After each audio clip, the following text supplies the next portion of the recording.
Hey guys, Mrs. Skratsky here with the next chapter of The Night at Dawn. So when we last left, Jack and Annie were in the time of the castles, and they had gotten trapped in a castle in the armory, and they had gotten caught by someone. Okay, so chapter 6, ta-da! That's what it's called. In the torchlight, Jack saw three huge men standing over him. One with very squinty eyes held the torch. One with a very red face held Jack. And one with a very long mustache held on to Annie. Annie was kicking and yelling. "Stop!" said the one with the very long mustache. "Who art thou?" said the one with the very red face. "Spies, foreigners, Egyptians, Romans, Persians," said the squinty-eyed one. "No, you dummies," said Annie. "Oh, brother," Jack muttered.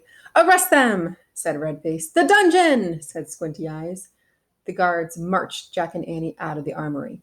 Jack looked back frantically. Where was his backpack? "Go," said a guard, giving him a push. Jack went. Down they marched, down the long, dark hallways. Squinty, Annie, Mustache, Jack, and Red. Down a narrow, winding staircase. Jack heard Annie shouting at the guards, "Dummies, meanies, we didn't do anything." The guards laughed. They didn't take her seriously at all. At the bottom of the stairs was a big iron door with a bar across it. Squinty pushed the bar off the door. Then he shoved at the door. It creaked open. Jack and Annie were pushed into a cold, clammy room. The fiery torch lit the dungeon. There were chains hanging from the filthy walls. Water dripped from the ceiling, making puddles on the stone floor. It was the creepiest place Jack had ever seen. "We'll keep them here till the feast is done, then turn them over to the Duke," said Squinty. "He knows how to take care of thieves."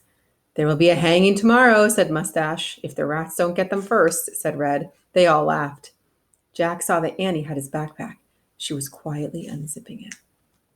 "Come on, let's chain the two of them," said Squinty. The guards started toward them. Annie whipped her flashlight out of the pack. "Ta-da!" she yelled. The guards froze. They stared at the shiny flashlight in her hand. Annie switched the light on. The guards gasped in fear. They jumped back against the wall. Squinty dropped the torch. It fell into a dirty puddle on the floor, sputtered, and went out. "My magic wand," Annie said, waving the flashlight. "Get down or I'll wipe you out." Jack's mouth dropped open. Annie fiercely pointed her light at one, then the other. Each howled and covered up his face. So there's Annie with the flashlight shining at the night. Remember, they've probably never seen this before. "Down, all of you, get down," shouted Annie. One by one, the guards lay down on the wet floor. Jack couldn't believe it. "Come on," Annie said to him. "Let's go."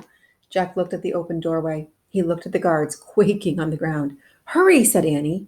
In one quick leap, Jack followed her out of the terrible dungeon.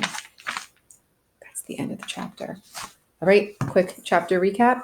Jack and Annie got trapped by guards. What? No, let me finish. Sorry, guys. Jack and Annie got trapped by guards.